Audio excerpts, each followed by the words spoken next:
Sa naganap na laban kasama ang Bayan Prayer Rally, ipinahayag ng isang dating opisyal ng palasyo ang kanyang pagkadismaya sa kasalukuyang administrasyon ni Pangulong Bongbong Marcos Jr.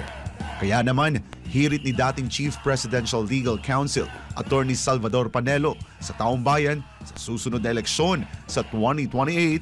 Ang sabi ko sa kanya, ngayon na ang pagkakataon na kayong dalawang magama ang humawak na kapangyarihan at maging presidente at vice-presidente ng bansa. Binigyang diin ni Panelo na wala siyang nakikitang ibang tao o politiko na karapat-dapat sa dalawang pinakamataas na posisyon sa bansa, kundi ang mag-amang Vice President Sara Duterte at dating Pangulong Rodrigo Duterte. Pero ang tanong, posible kaya ang Duterte-Duterte tandem sa 2028? Sinagot yan mismo ni Vice President Duterte habang nasa kanyang official visit sa Cambodia bilang Pangulo ng Southeast Asian Ministers of Education Organization o CIMEO Council. Nagpalabas po tayo ng statement, kamakailan lang, sinabi po natin na hindi po kami nag-uusap about politics ni former President Rodrigo Duterte. Ganun po talaga yung relationship namin before 2016, bago pa man siya naging Pangulo.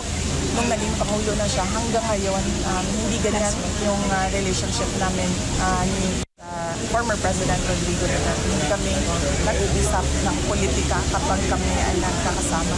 Lagi yung mga concerns ng kanyang pamilya, yun yung napapag-usap. Dagdag pa ng pangalawang Pangulo na wala siyang ideya sa managing usapan ni Panelo at Duterte.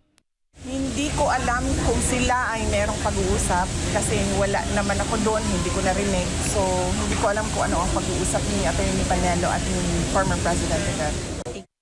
Samantala, naitanong naman kay Vice President Duterte ang arrest order na ipinalabas ng Senado laban kay Pastor Apollo C. Kibuloy. Well, hindi naman na mag-matter yung advice ko and yung opinion ko as leader. Pero una nang ipinahayag ni Vice President Duterte na siya ay nakikiisa sa panawagan na pairalin ang batas at katarungan sa hinaharap na issue ni Pastor Kibuloy. Aniya, ang mga ginawang pagdinig laban sa butihing pastor ay isang pandarahas, hindi patas at isang trial by publicity. Ito naman ang naging payo ng pangalawang Pangulo sa hakbang ng House of Representatives laban sa franchise ng SMNI.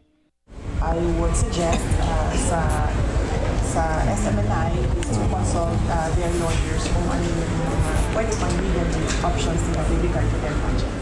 Para sa Diyos at sa Pilipinas kong mahal, ako si Jason Rubrico, SMNI News.